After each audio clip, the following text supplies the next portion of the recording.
tres temas centrales: la eficiencia, las vacantes de los jueces, ¿sí? Y también de los recursos para que el Poder Judicial pueda avanzar con las obras. De fondo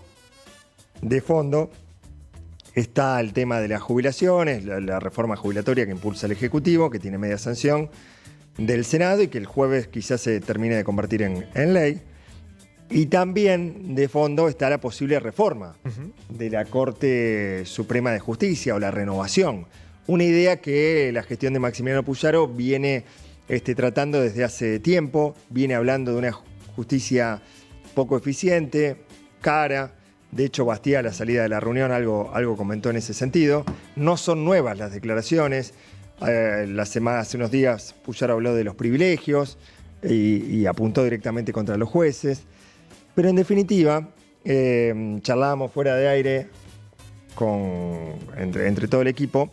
Cuando hablamos de renovación de la Corte, ¿qué se necesita? Si Puyaro o el gobierno que sea, en este caso de la provincia de Santa Fe, quiere renovar la Corte, ¿se puede? ¿No se puede? ¿Hay una edad para que los integrantes de la Corte deban dejar su lugar? Bueno, vamos a hablar con un abogado constitucionalista, para que nos explique de forma clara, sencilla, de qué se trata todo esto. Por eso lo convocamos a Mariano Barr, abogado justamente constitucionalista de Santa Fe. Mariano, bienvenido, ¿cómo estás? Hola, ¿qué tal, José y todo el equipo? ¿Cómo andan? Bien, gracias por estos minutitos. Mariano, ¿cómo es en Santa Fe? ¿Hay una edad máxima donde los integrantes de la Corte deban dejar su lugar?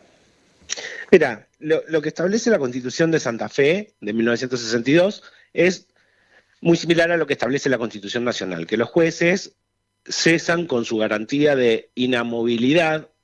Esto significa que los jueces, mientras estén en sus funciones, no pueden ser movidos de cargo. Y bueno, eso hace la función, digamos, la independencia del Poder Judicial. A los ministros de la Corte, la Constitución de Santa Fe establece que esa inamovilidad se termina a los 65 años. A diferencia de Nación, que determina que esa inamovilidad se termina justamente a los 75, es decir, 10 años más.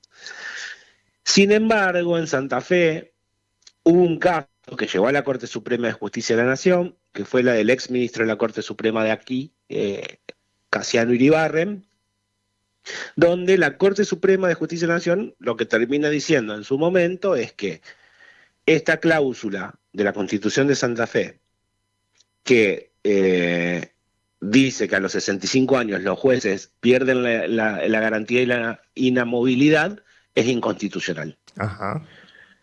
Entonces nosotros hoy dentro de la Constitución de Santa Fe tenemos una norma, una disposición que es inconstitucional, que es esa, que está declarada para el caso de Casiano Iribarren, ¿no? Porque nosotros, en nuestro sistema judicial, no es que un fallo rige para todos los casos sí o sí, digamos. Bien.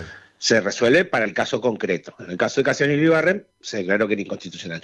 Lo que ocurre es que, como es un fallo de la Corte Suprema de Justicia de la Nación, es un criterio que ha sentado jurisprudencial, se llama. Como un precedente. Entonces, ¿no? Claro, Bien. es un precedente que es prácticamente obligatorio de aplicar. O sea, Mariano, que es básicamente donde hoy están sostenidos los integrantes de la Corte que dicen no hay límite para la edad, y por eso la semana pasada Rafael Gutiérrez dijo: yo me voy a ir cuando quiera. Exactamente. Ahora, insisto en esto de que los fallos son para el caso concreto, por más que después haya una obligatoriedad del precedente para los juzgados inferiores. ¿Por qué te insisto con esto? Porque tranquilamente el gobernador puede decir: mirá, yo los remuevo del cargo porque cumplieron la edad. El artículo 88 de la Constitución de Santa Fe me dice que a los 65 cesan con la inamovilidad, entonces yo saco el decreto y los remuevo.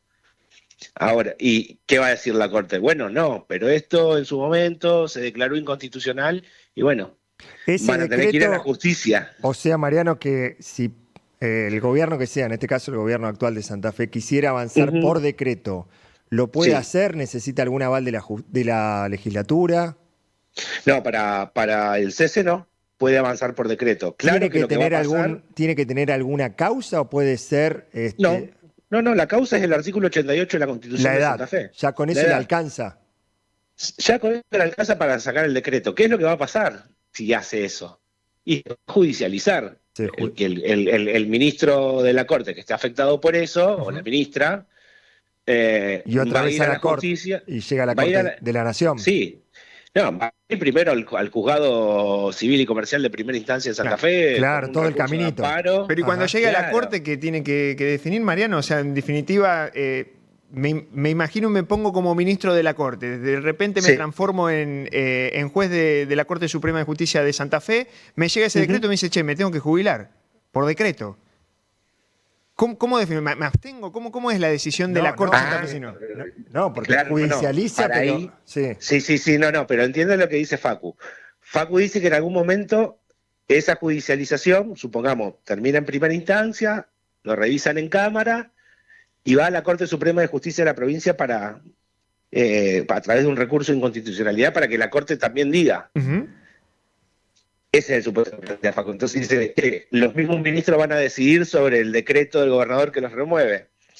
Para eso la Corte, todas las Cortes tienen un mecanismo que se llama de conjueces, es una lista de abogados que cumplen determinados requisitos, que está conformada dentro del Poder Judicial, que para los casos en que un ministro o varios ministros, en este caso no podría intervenir nadie, entiendo yo, Claro.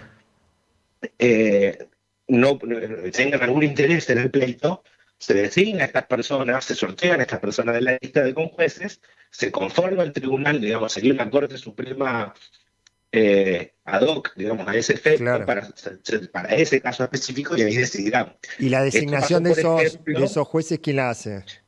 se sortea, hay una lista de la Bien. cual se sortea, y bueno, el sorteo es público, y el que sale, digamos, el sorteo lo hace el mismo Poder Judicial. Claro. Imagino una situación no fácil tampoco para esos jueces, ¿no? No, además no son jueces, son abogados de la matrícula generalmente. Ajá. Mm. Que Claro. después tienen que seguir litigando, sí, claro. Claro. Y bueno, esto pasó cuando se hubo que decidir sobre el impuesto a las ganancias de los jueces en la Corte Nacional hace mucho tiempo. Claro. Los propios jueces no podían decidir, entonces se convocó a conjueces para que decidan. Ahora, Entre esos sí. conjueces estaba, por ejemplo, Horacio Rosati, Claro. que después terminó Mira. siendo ministro de la Corte, Sí. pero bueno, y el antecedente es que él fue uno de los pocos conjueces que dijo que los jueces debían pagar ganancias, por ejemplo. Claro. Ujú. O sea que, Mariano, una de las opciones es el decreto. El decreto. ¿Hay otro camino para Y el otro explorar? camino es el camino disciplinario, porque los jueces duran, suponiendo que estamos todos de acuerdo que es inconstitucional el artículo 88 de la Constitución de Santa Fe, Ujú. que no cesan a los 65. Bueno, el otro camino para que se produzca la vacante es la renuncia, la muerte, Dios que valga no pase, o la destitución. La destitución de los ministros de la Corte Suprema es a través de juicio político. Claro. Por lo tanto, tiene que haber una petición o de un particular o de algún diputado, porque ingresa por la Cámara de Diputados, que hace de Cámara acusadora, que tiene que estar fundada y tiene que iniciarse todo un proceso de juicio político. Pero ahí tiene que existir causal de destitución, Claro. que es mal desempeño en el cargo, que puede ser un montón de cosas. ¿Y hay que reunir un número especial? Hay que reunir 2/3, primero para formular la acusación, esto en la Cámara de Diputados, 2/3 de los presentes, Ujú. que también es una diferencia, por ejemplo, si el enjuiciado político es el gobernador, se necesita 2/3 del total, pero en el caso de los ministros de la Corte, es 2/3 de los presentes, se formula acusación, se crea una comisión que sostenga esa acusación ante el Senado, que es la Claro. Cámara que hace de juez, digamos, en el juicio político, y ahí, después de un procedimiento donde hay que escuchar a las partes, tiene que haber debate y demás cuestiones, saca un dictamen y ahí necesita 2/3 también para la destitución. Y también tiene plazo. Si se inicia un juicio político y en 3 meses no hubo resolución, queda suelto, digamos, la persona que es sometida al juicio político. Bien. Estamos conversando con Mariano Barr, ¿sí? Abogado constitucionalista. No sé si te queda alguna más, Facu. No, muchas veces me queda la duda esto, ¿no? De un decreto del Poder Ejecutivo que interviene de manera directa a otro de los poderes. O sea, ¿cómo rige la independencia de poderes en este sistema, ¿no? Pensemos el sistema. Por un lado legislativo, por otro lado, que con el decreto quedaría como puenteado directamente al legislativo, interviene de manera directa a la cúpula del Poder Judicial. Esas cuestiones por ahí, tal vez, no sé cuánto grado de avance se puede realizar. Y son mecanismos, en los sistemas republicanos, todos los poderes tienen funciones donde avanzan sobre otros y a su vez son controlados por otros. Digamos, es como te decía hoy, el Ejecutivo puede avanzar con el cese de un funcionario, de un ministro de la Corte Suprema, que a su vez ese acto va a ser revisado por el Poder Judicial, puede ser, por el mismo Poder Judicial. Más allá de la revisión que puede hacer política el órgano legislativo, no en cuanto a la designación ante el cese en sí, pero sí de la conducta del gobernador, que también es sujeto de juicio político. Pero además, para designar después un ministro de la Corte nuevo, ahí interviene el poder legislativo, que necesita brindar acuerdo para el nuevo integrante. Digamos, estos se llaman actos complejos, donde interviene siempre más de un órgano estatal, de un poder, digamos.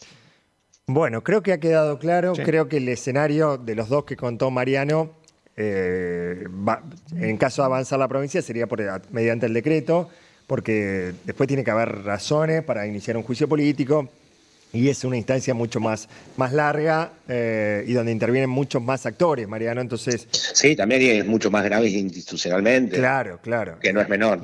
No pareciera ser el caso en esto de lo que estamos hablando. No. Pero bueno. En estos casos lo mejor siempre es que se resuelva a través de la búsqueda de consenso y acuerdos, pero bueno, siempre se generan rispideces entre los poderes, tampoco es que está pasando nada extraño. Mariano, te mandamos un abrazo, clarísima la explicación. Bueno, muchas gracias, a disposición de ustedes. Mariano Barra, abogado constitucionalista, sobre cómo hay que hacer o cómo debería ser, en este caso la provincia, si es que quisiera renovar la Corte. A sola firma, Facu. Sí. Bueno, veremos qué sucede. La verdad que muy claro, Mariano, explicando un poco cómo es ese procedimiento, ¿no? Así es. Bueno, los dos caminos, uno más cercano, el del decreto, veremos si la provincia y el gobierno deciden avanzar en ese sentido. 10:41, separamos, ya se viene Pablo Lucero. Aire para vivir.